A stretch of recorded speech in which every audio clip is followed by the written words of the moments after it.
You're listening to the micro version of the Savage Lovecast. www.savagelovecast.com. If you're stuck in a relationship quandary, or if you're looking for sexual harmony, well, there's nothing you can't ask on the Savage Lovecast. Hey everybody, happy November 1st. Hope you're recovering well from Halloween. We're going to have a bit of a co-rant here at the top of this week's show. I want to talk about Prop 60, a ballot initiative measure in California. So this is kind of California specific, but I think it's of interest to all Lovecast listeners. And rather than rant about this one on my own, I wanted somebody from the porn community on to co-rant about it with me. And joining me by phone from California, writer, activist, porn performer, and lecturer Connor Habib, who lives in Los Angeles. You can follow him on Twitter at Connor Habib. So Connor, what the hell is Prop 60? Well, Prop 60 is a statewide proposition. So California voters will see on the ballot that it says it's about condoms being mandated for porn performers and having producers pay for testing. All well and good. Have whatever feelings you'd like about that. What it doesn't show is that it also has all kinds of stuff stuffed into it. One of the things is that eventually this proposition leads to, most likely, someone having a state-funded position, the person who wrote the prop, as sort of a monitor of porn in California. And this is someone who has had clashes with the porn industry before. And if you are a citizen of California and you see a porn that doesn't have condoms, where the performers are not wearing condoms, you can initiate a lawsuit, essentially, is where it will go. You initiate a lawsuit. So an individual porn consumer who spots a porn without a condom can sue? Yes. So, well, they make a complaint, and if the complaint is not taken up by OSHA, it gets turned over to this guy who's created this state-funded position for himself. Mm-hmm. And then once that lawsuit is initiated, if the studio or the producers lose, and are fined, the person who initiated the lawsuit gets a percentage of the money from the fine. So it incentivizes people to sue porn studios. So it puts a bounty on the heads of porn producers and porn performers. And many porn performers are also porn producers because the barrier to entry now digitally technically is so low. A lot of people out there in porn are the people who made the porn, are themselves the producers of their own pornography. Exactly. They are themselves producers, or maybe they're on crew in some way. Like if there's a handheld cam, and someone's filming someone giving them oral sex, then they're part of the production company, essentially, So even if they're not the ones sort of like. Exactly. Getting back to, what people are going to see when they see on the ballot, what's wrong with requiring condoms on porn sets? Condoms reduce the risk of HIV transmission. They're really effective against other sexually transmitted infections. Why shouldn't we want everybody in porn to be wearing condoms? Right. So first of all, let me just preface this by saying I'm a porn performer who has used condoms in every single scene he's done. So I don't have any sort of thing where it's like, I don't want to wear condoms in my scenes because it doesn't feel good. I've used them in every single scene I've done, which is almost 200 scenes over about 8 years. So, let me just preface it by saying that. Mm-hmm. The reason, aside from just whatever freedom of expression problems you might have with telling people what they're supposed to put in their films, is that studios that don't use condoms typically, especially in California, major studios have a really rigorous testing system that is the equivalent of safe sex. We haven't had an HIV transmission on set for a long time. Since we're talking gay and straight porn both.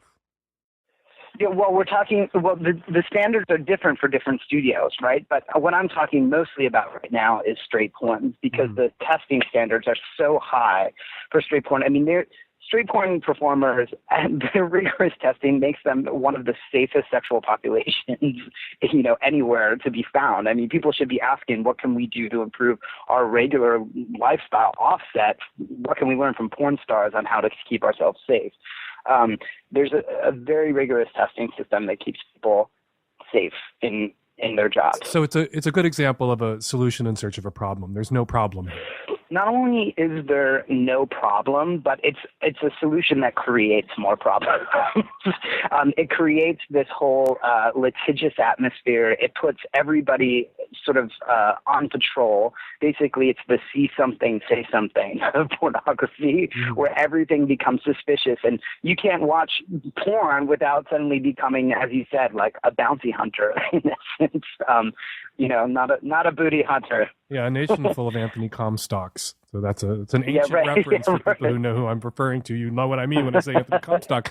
One of the other problems with the prop, as I understand it, is if somebody's reported, if a studio is reported, then suddenly the real names of all the performers could become part of the public record as this quasi-judicial Comstockian prosecution unfolds. People who do porn under pseudonyms to protect their anonymity, to protect whatever future career they might want to have, to protect themselves from stigma, and in some cases violence, could be outed.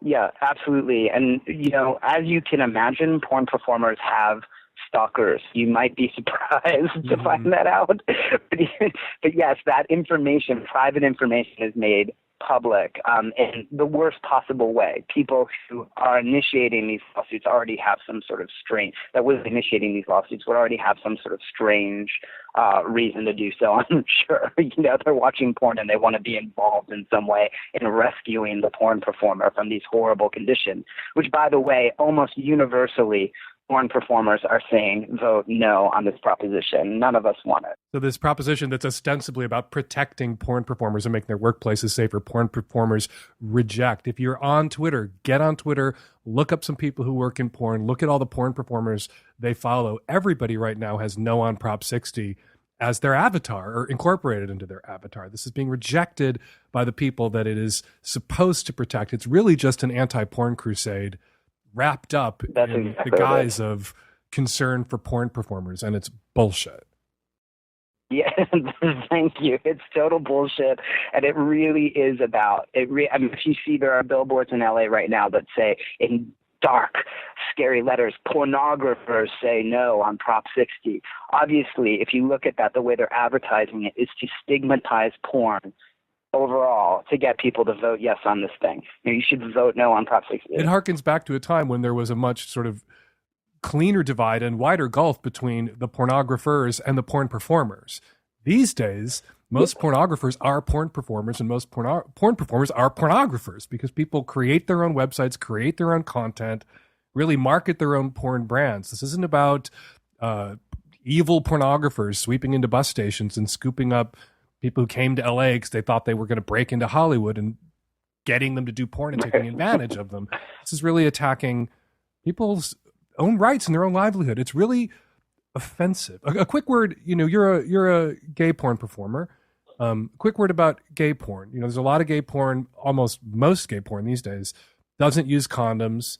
And some people, particularly gay men, close to my age or older, are a little freaked out by that because of what condomless sex meant 20 years ago. But these days, people who are in treatment, are complying with their drug regimen, have zero viral loads, and or are on PrEP, can go condom-free in gay sex and in gay porn without incurring risk for HIV transmission. Right.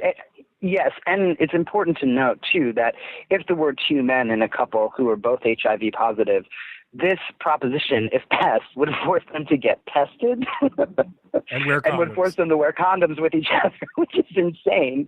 They could be sued for not doing that. And these are the kinds of things that are just sort of brushed under the carpet. So you see already this bill has its own sort of heteronormative, homophobic undertones. So it's already problematic from the get-go. Okay, last week, Connor, I asked people who live in California who listen to my show to vote no on Prop 60. This week, you get to do it. Go ahead.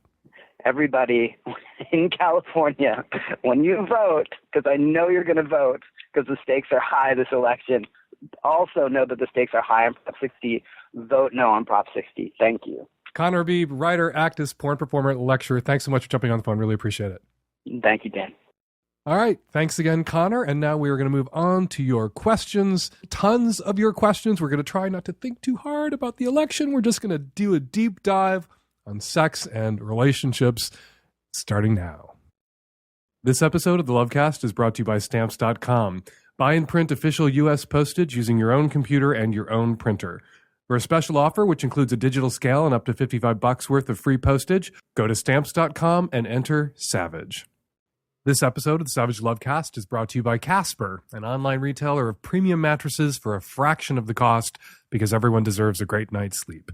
Get $50 off any mattress purchase by going to casper.com/savagelove and entering the promo code SAVAGELOVE. This episode is brought to you by Squarespace.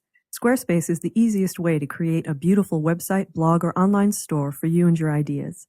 Squarespace features an elegant interface, beautiful templates, and incredible 24/7 customer support. Try Squarespace at squarespace.com and enter offer code SAVAGE at checkout to get 10% off. That's squarespace.com, offer code SAVAGE. Hi, Dan. 20-something, living on the West Coast, in a bit of a predicament. I've been dating this guy for about 6 months now. Been a long-distance relationship, totally started falling for him. And today, which is my birthday actually, he told me he had a wife. And she apparently found out about me. I had no clue he had a wife. He begged me to lie for him and not tell her the truth about the emotional and physical relationship we've been having together. So not only did he lie to me, he lied to her. And I don't know what to do. If she messages me, what do I tell her? Do I tell her the truth? Do I lie for him? I'm so freaking brokenhearted right now. I don't even know how to go forward. You're probably not in a blessings counting mood, but I would urge you to pause here in your distress and count your blessings, or really blessing singular. You found out this guy was married and playing you and lying to you at 6 months. Just 6 months in. I know when you're in your early 20s, mid-20s, 6 months seems like a really long-term relationship, maybe even the longest termist relationship you've been in, but it's not actually that long-term a relationship. You're more emotionally invested in who you thought this guy was than who this guy turns out to actually be. And you can grieve who you thought he was. That person was a lie that you were invested in. And now that lie is exposed, and you can, as painful as it is, pull back that investment, pull the fuck out of it. You didn't actually lose this person. This person isn't who you thought he was, who he led you to believe he was, which was single A, ethical B, and he is neither A nor B. Not your question, just trying to help you put this into some sort of perspective. I can hear the pain that you're in. The question is, what do you say to his wife? You are not obligated to lie for this motherfucker. I wouldn't, in your shoes, and I wouldn't urge you in my shoes, to go out of your way to reach out to his wife and flip that table over. Just stay the fuck out of it. But if she calls you and asks you straight out, is my husband lying to me the same way he lied to you about your relationship, the same way he lied to you about their relationship, lie by omission, still a lie, you should tell her the truth. You don't have to lie for this liar.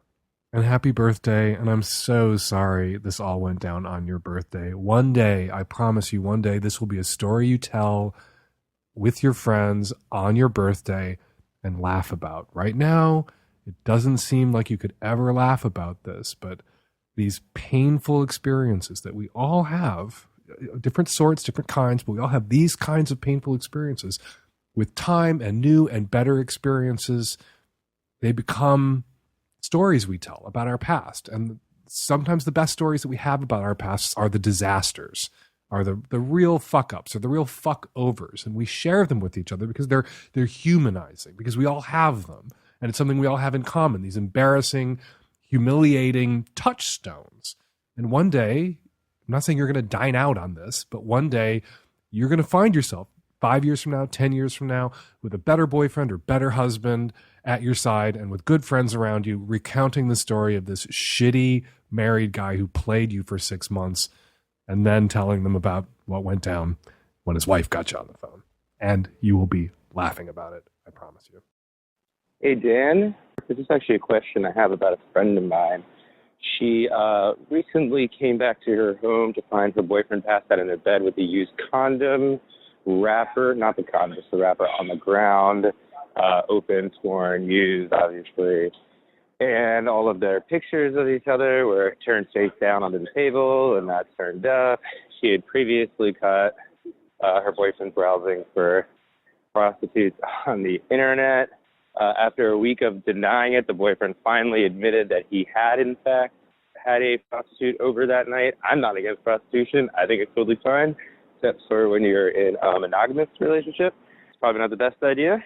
And so she lives here with him. She moved here for him. She's got a great job, and she has a bunch of friends here, but she's afraid that if she breaks up with him, that she, won't be able to start over, and she'll have to be here all alone. And I know that he's still lying about other stuff too, because the price he gave her of the prostitute was very low, and I can't imagine that is the real price he paid. I think he's also embarrassed about how much money he spent. And so I just think that someone needs to tell this girl or woman, that she needs to dump this guy, and no one's done it. And it sounds to me like she's thinking about not doing it. And it sounds to me like this probably isn't the first time. It's the first time he's been caught. He's also got a cocaine problem and an alcohol problem. He met up with this prostitute at their own house when he was high on coke and presumably blackout drunk.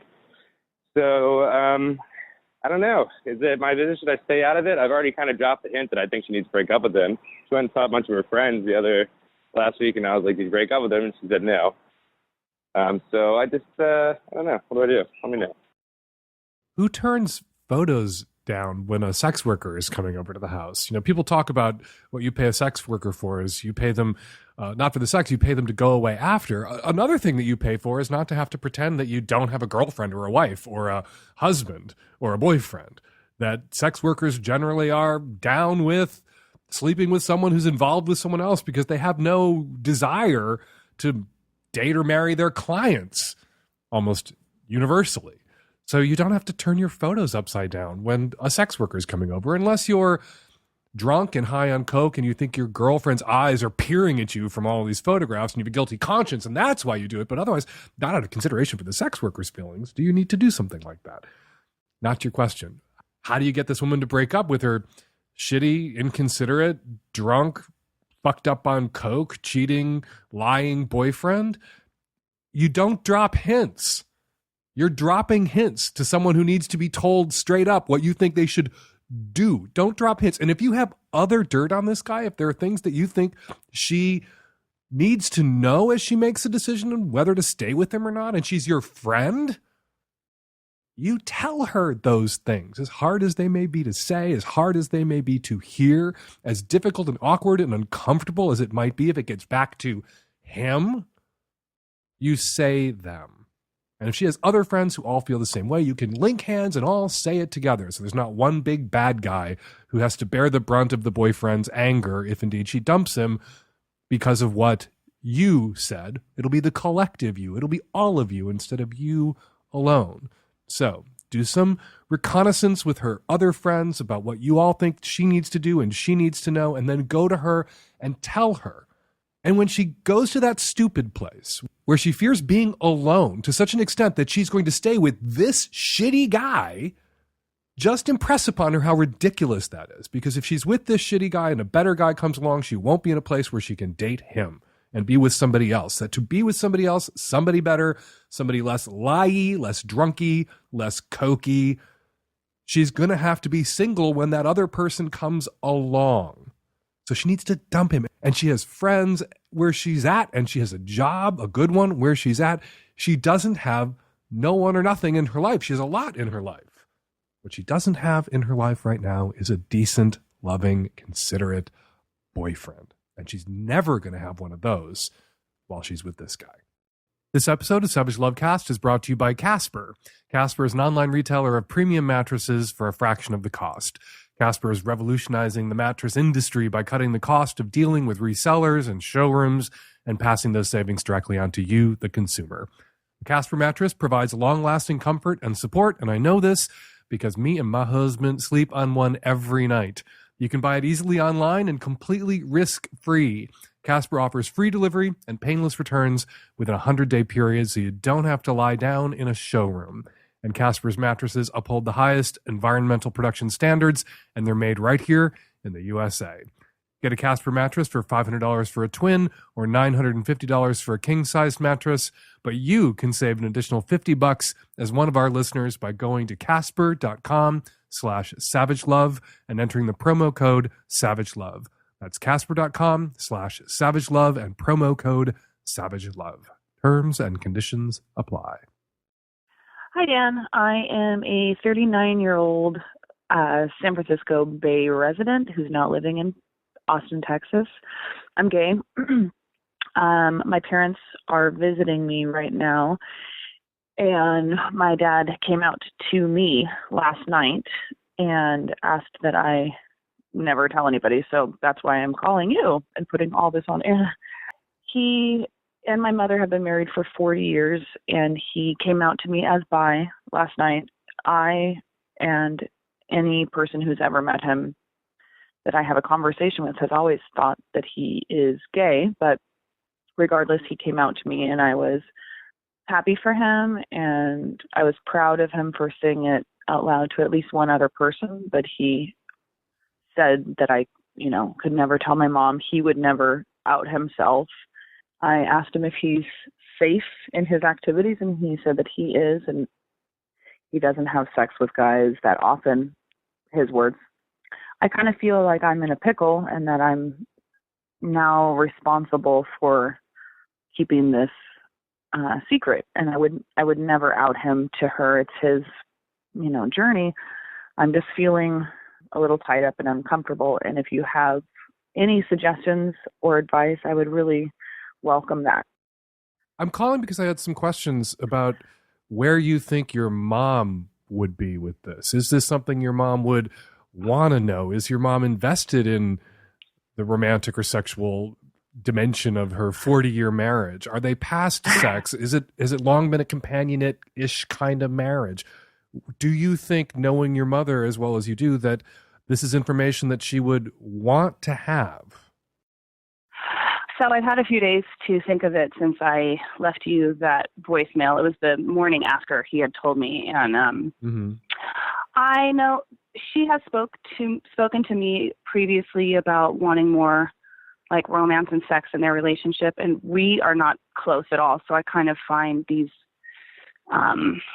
keyholes into their marriage strange sometimes. I'm glad that my dad had the courage to come out to someone in whatever capacity, so I'm proud of him for doing that. But I think that my mom would definitely want more. I feel that probably it is at this point more of a companionate marriage. And how old are your parents? Almost 70, both of them. Okay, so your mom and dad aren't, not to be ageist about it, and love and sex can happen at any age, but not exactly in positions to go out and tear it up and find new partners and get the romance and sex. I'm actually sitting here kind of aching for your mother, because if indeed your father is gay, not bi, or primarily attracted to men, and your mother has longed for and ached for a stronger sexual and romantic connection with her husband that was never there, and she stumbles around in the dark wondering, what she did wrong or what she lacks. That's what I've had a few. Sorry, not to cut you off. No. I've just had a few days to think of it. And my mom is a very, very difficult woman. And there's been, I'm sure in many families, like my own, there's been just a lot of fucked up shit that's gone on. And I just started speaking to them again after 5 years of not speaking to them. So This is all a lot, all at once. Yeah, my God. And I think that I've never really felt that much sadness or pity for my mom, but this morning specifically, I started to just kind of open my eyes to what her whole experience might be, and the loneliness, and like you said, kind of stumbling around in the dark. I'm not going to overstep any bounds. I guess my biggest desire is to maybe open the lines of communication with my father and I want to make sure that he's safe. I don't want to be much more involved than I am because I don't want to hold anyone's secrets for them. Right. You know? But you have his secret and you're going to hold it. I have it now. And the dicey prospect for you is if your mother finds out, if he tells your mother, and then let's say it's 3 years from now and he tells your mother that you knew or you've known for years, that's just not going to nuke his relationship with his wife. It's going to nuke your relationship with your mom because she's going to feel betrayed and humiliated and lied to by omission by you. Totally. And so your father has put you in your father has in a way done to you what he did to your mom, put you in an impossible and very difficult and painful position. And it's unfair. I want to say, we're queer, you're a lesbian, I'm a fag. We want to say, oh yeah, you coming out is great, telling your truth is great. I feel so honored. But in some, I'm actually sitting here thinking, 40 fucking years of marriage, keep your mouth shut until one of you is dead. No shit. I mean, that's kind of how I feel. And I'm like, I don't see this going. But we're not allowed to feel that way. Gay ink is going to fall down on our heads if we said that out loud, and we just did. We're not allowed to feel that way as out queers. Everybody being out is what everybody should be. And then somebody comes out in a circumstance like this, and you're just like, really? You couldn't make it over the finish line? I'm glad you could tell someone. Did it have to be me that you told? Can't you see the position that puts me in with my mother that I have a relationship with too? Well, in this extremely tenuous relationship now, I mean, we're just barely getting our footing, and it's just that night I was like, what the fuck, are you gonna leave her? And he's like, no, and she could never know. And I was like, that's fucked up. I don't care where your dick goes, but it's gonna come out. Even if he doesn't leave her, he needs to free her. He's freed himself to seek comfort and intimacy and sex elsewhere. And if I were in your shoes, if I were in this position, I think I would keep the secret. I think I wouldn't out my father. It's hard for me to imagine being in a relationship with mom where I'm not as close to mom as I was to my own, because I would probably go to my own and relieve her of that angst and burden. But if the relationship was tenuous and fraught and we hadn't spoken for years, but I would go to my dad and say, you owe her, if not the full truth, some truth. You owe her, look, our relationship has never had a strong sexual connection. If you seek comfort and sex elsewhere, I am for that. Please do that. And you know what? I've done it. That's what I think too. And he doesn't have to say I've done it with dudes. Although, in a way, maybe he does need to say I've done it with dudes. Maybe your mother needs that comfort in knowing that whatever was missing from her marriage all along, it was no fault of her own. This is such an impossible circumstance. I know. And I keep thinking once everything quieted down the last few days, I thought, okay, well, maybe they have some kind of gray understanding. I believe that on some level she knows. Of course, it's been 40 years. She knows this person. Mm-hmm. He's not that great of a liar. He's not a charlatan. He's, inherently a good person. But that's kind of... And he was making decisions and choices, we have to remember, as younger queers 40, 50 years ago, when there was less latitude, less freedom, fewer options for queer people. And a lot of people were hustled into the closet and hustled into opposite sex relationships who were gay or bi and had no choice. Right. Really didn't have a choice. And so we have to have some empathy for your dad. It's not like he married your mother 4 years ago. We're talking about 40 years ago. Right. But still, God. For sure. I have a lot of empathy. And I have empathy. You're right. I have empathy for you. My heart goes out to you in this circumstance. You've been put in an impossible position. This fucking family, man.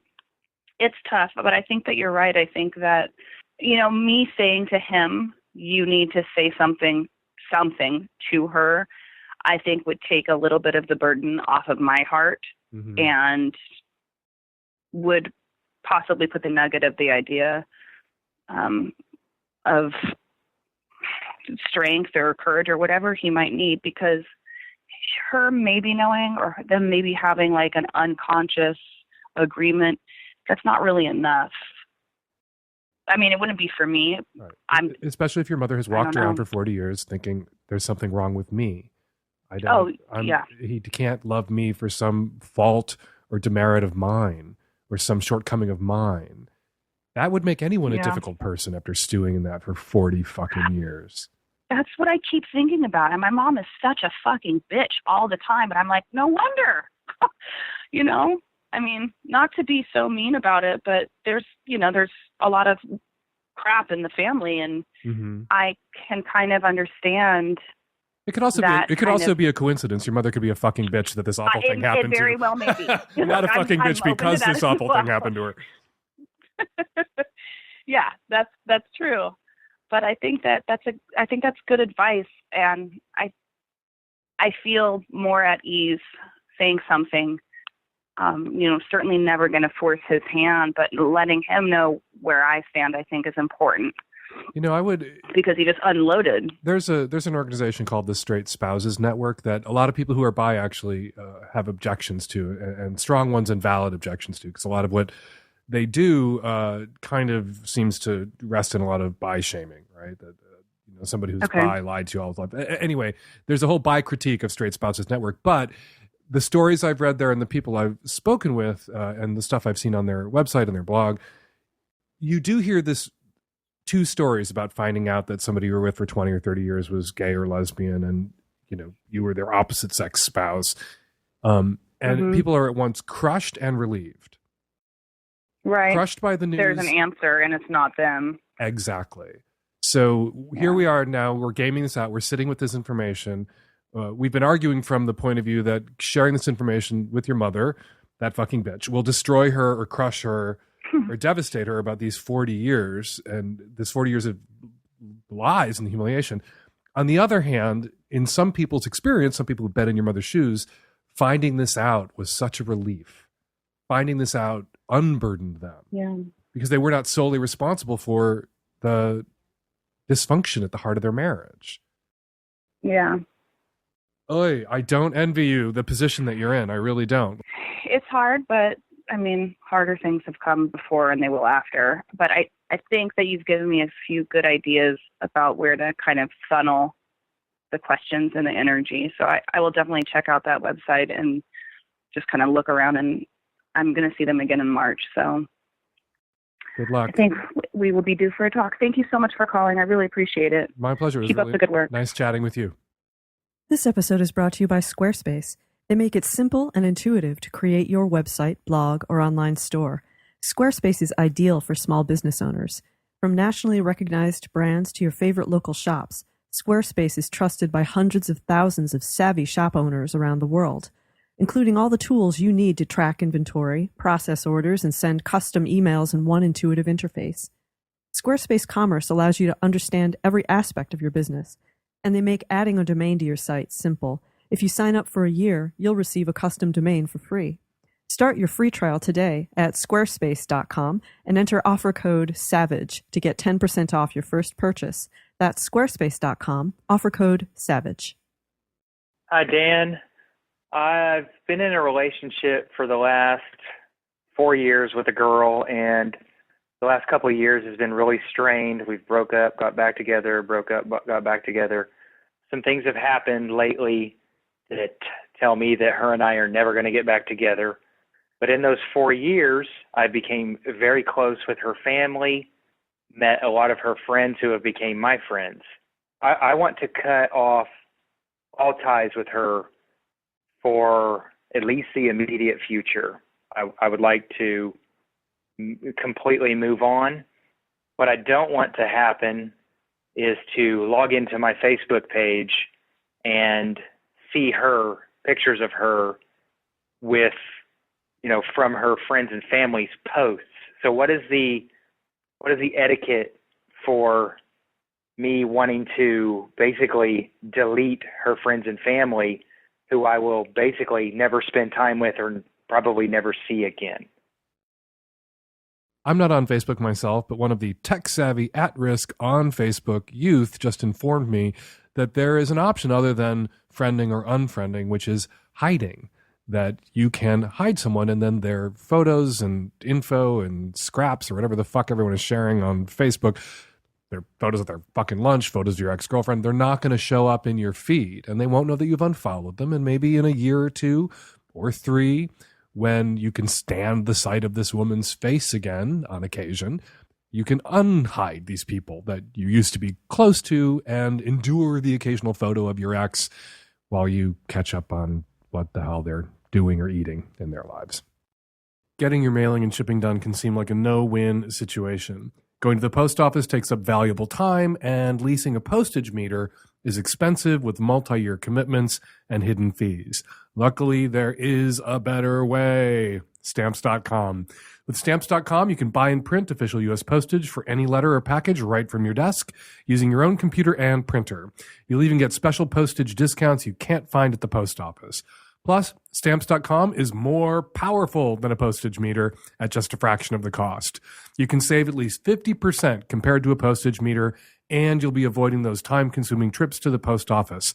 Right now, use my name Savage to get this special offer, a no-risk trial plus $110 bonus offer. This includes a digital scale and up to $55 worth of free postage. Don't wait. Go to Stamps.com, and before you do anything else, click on the microphone at the top of the homepage and type in Savage. That's Stamps.com. Click the mic, enter Savage. Hi, Dan. I am 24, living in Kansas, and I just had a question about just a weird situation with my boyfriend. We've been dating for a year, maybe a little longer, and probably a few months ago, we were watching a comedy show where a woman was talking about it's her mission in life to give like a prostate exam to every guy that she's with. And I was talking to him and I'm like, oh, yeah, that would be fun. I would like to do that for you, touch your prostate, give you a different sense of pleasure. And his immediate reaction was, no, never. I don't want you to touch me there. And I was like, okay. And maybe about a month after that, he brought it up and he's like, will you please do this for me, touch my prostate? And so we did it and he loved it. He said that he had the best orgasm that he ever had in his life. And then maybe this was probably about 6 months ago. So recently I was talking to him about the subject again and getting like a butt plug or something. And he's like totally against it. He keeps telling me that he's not gay. I don't understand that because I tell him every time, I'm like, I'm a woman, so how can me doing this with you make you gay? But more recently, maybe about a week ago, we're like fooling around and he was telling me like, yeah, please like penetrate me. I want you to touch me and everything. And so then we did that, and afterward, he just like completely locked up. He like just laid there on the bed, like really emotional. He was like crying and stuff. And I was just really shocked by it. I don't really know what to do about it. I feel like I hurt him or something. And I'm just really concerned that what I've been asking him to do has been hurting him somehow.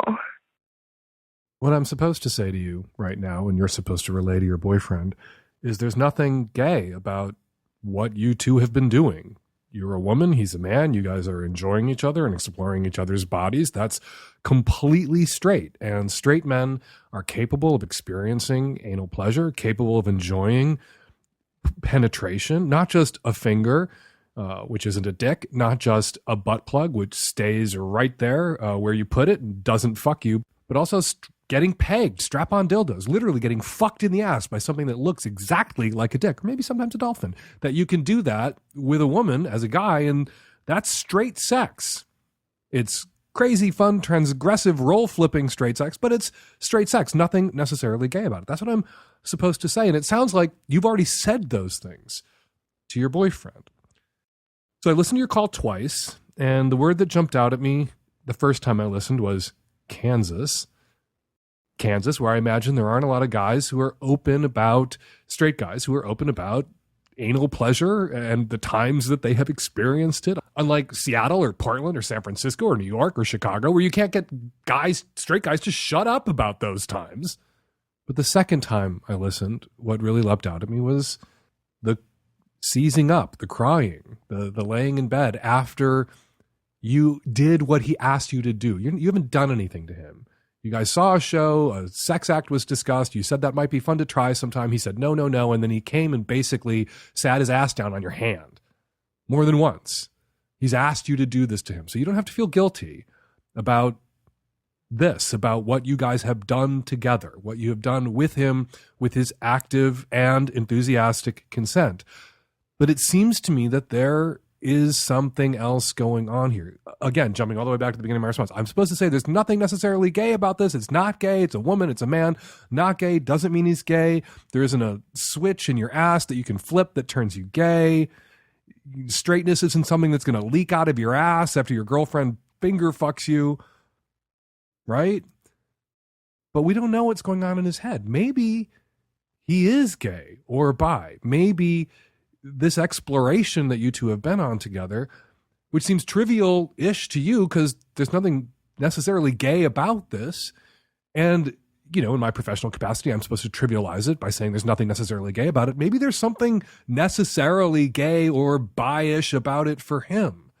Maybe what he's confronting isn't just typical straight guy anxiety about how emasculating this is, because to be penetrated is to be the woman or the fag. It's to not be a straight guy anymore. It's to be emasculated, which is what some straight guys enjoy about anal penetration. They enjoy that transgression. They enjoy that violation, that flipping on its head who they are supposed to be as they move through the world sexually. And they eroticize that tension and that violation, in the violation in quotes and italics sense of violation, not truly a violation, but violating who and what they're supposed to be and how they're supposed to function sexually.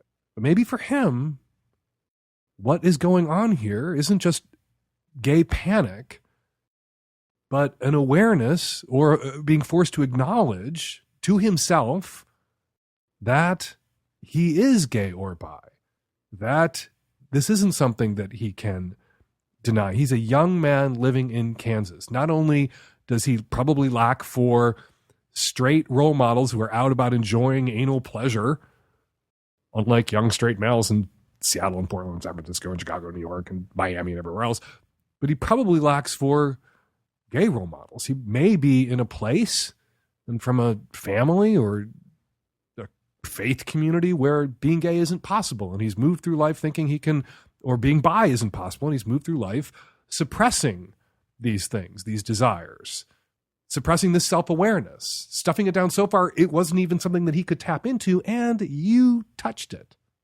when you touched his prostate. Not that the prostate is a button that you press and then turns somebody gay, but it could be that in his case, grooving on this kind of stimulation, grooving on this kind of pleasure, brought him face to face with not what he wants, an exclusion to all else. He could be bi, could be totally into you, but what he also wants, which is to be penetrated not by a woman, but by a man. And that's, depending on who he is, that could be a very consequential truth to face up to. One that could leave him curled up on the bed, seized up, sobbing after he faces it. So in addition to saying to him that this doesn't necessarily mean that you're gay, giving him the standard reassurance around this, the standard assumption being gay panic in the wake of a straight guy discovering his own capacity for anal pleasure, you might also want to fold in, but if you are gay or bi, that's fine. There's nothing wrong with being gay or bi, but it doesn't have to mean that. You can offer him both assurances together. You can put them on the same plate and set them down in front of him. There's nothing gay about what we've been doing, but if there's something gay about how you experienced it, that's fine too. That this can be not gay at all, or this can be a little gay or a little bi, and it's all good, and it's all who you are and what you're capable of and what you're able to experience, and there's no running from it, and you need to embrace it, because suppressing it doesn't work and never works. This is probably going to go on for a little while longer, this back and forth, this panic and denial and negation and please don't, and then the ask. He's going to keep asking you to do this. After he runs screaming from it, he's going to come back and ask you, to do this with him again. You have to decide for yourself if you're comfortable continuing to do this with him, knowing that he's likely to continue for a while to have exactly this kind of reaction in the wake of the orgasm, the post-orgasmic regret. If you're comfortable weathering these emotional storms and you can love him through them, maybe you should keep doing it. But if it's an emotional burden for you, if it makes you feel terrible about who you are or what you then feel like you've done to poor him, don't keep doing it. Don't do it anymore, but keep talking with him about it and what it means. Hi, Dan. I'm pretty sure I have to break up with this guy I've been seeing for 6 months. He's a really decent guy, but it's just not working. The chemistry has fizzled for me, and I'm feeling a lack of emotional connection. We went on a trip this weekend, and by the end, I could barely stand to be with him, and the sex was awful. Here's the problem. I have a 5-year-old son who I co-parent with his dad and stepmom. I introduced my son to this guy after we'd been dating about 2 months, which felt pretty reasonable. Things are great when the three of us hang out, and my son is totally in love with him. He emulates him and always looks forward to seeing him. I know I need to break up with this guy for my own happiness, but I'm worried about how to explain it to my son and how to help him deal with the loss. He's got a good father and some good father figures in his life, so that's not really the issue, but he's become really good buddies with this guy. Can you give me any advice on how to talk to my son about the breakup once I muster the courage to do it? And any encouragement on that from you would be appreciated as well. Also, any advice on avoiding doing this to my son again? It's pretty likely I'll end up dating several people in the coming years, and it's important to me that a potential mate get along with my kid. Also, schedule-wise, it's kind of impractical to completely avoid introducing anyone to my son if we're dating for a while. When is a reasonable time to introduce someone to your kid, and how can I manage things so that my dating life doesn't hurt my kid? Everything I read about post-divorce dating assumes you just meet that perfect person, and the only problem is getting your kid to accept them. Fairy tale done. I just don't think my life is going to pan out that way. Kids are more resilient than we give them credit for. It's only been 4 months since your son met this man.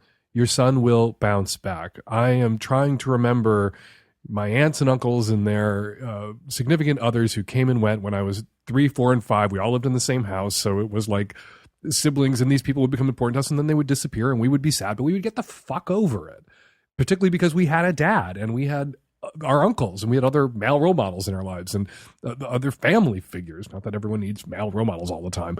But if I may, the mistake you made is 2 months is too soon. If you'd waited a few more months, you would have known not to introduce your son to this guy, not to risk having your son bond with this guy and then hurting your son's feeling by having to stuff this guy down the memory hole. The standard advice that I've seen out there, the conventional wisdom, is to wait at least a year to introduce a small child, particularly, to a new romantic partner. Because at a year, you're going to be relatively certain whether this thing has legs or not. At 2 months, 8 weeks, you didn't know this guy. A couple more months passed, and you knew that this guy was not the guy for you. And at that point, it was too late because you already introduced your son to him prematurely. So, in the future, at least a year. Now, you say that contact may be unavoidable because you have responsibilities and small kids. So if you're dating somebody else, they may come into contact with your kid or have to be introduced to your kid. You can keep unavoidable contact, minimal contact. So no extended evenings or weekends together with your kid until a year has passed. If there's some casual interaction or coming or going or introducing, but no opportunities for play or bonding or affectionate attention between them, so as to protect your son from the circumstance that he's in right now, which is he's going to have to grieve the loss of this man from his life. So in the future, at least a year, but don't guilt trip yourself too much about this. Kids are resilient. Hi, Dan. I'm calling in response to the woman in episode 522 who had a job interview where the man interviewing her asked about whether she was engaged or had a boyfriend and if those were the reasons she moved to LA. I work for HR in California, and those questions are illegal. You cannot ask about people's sexual preferences, orientation, marital status as part of the interview process. Whether or not she takes the job, that whole scenario gave her a very clear picture of what it would be like to work in that particular environment, and she should take that into serious consideration. Hi, this is in response to the caller whose boyfriend went limp Thanksgiving on episode 522. Listen, if your boyfriend's not going to defend you after a year and a half to his parents now, he's not going to defend you later. Just DTMFA and get a new one, because this one's just going to be a mama's boy forever.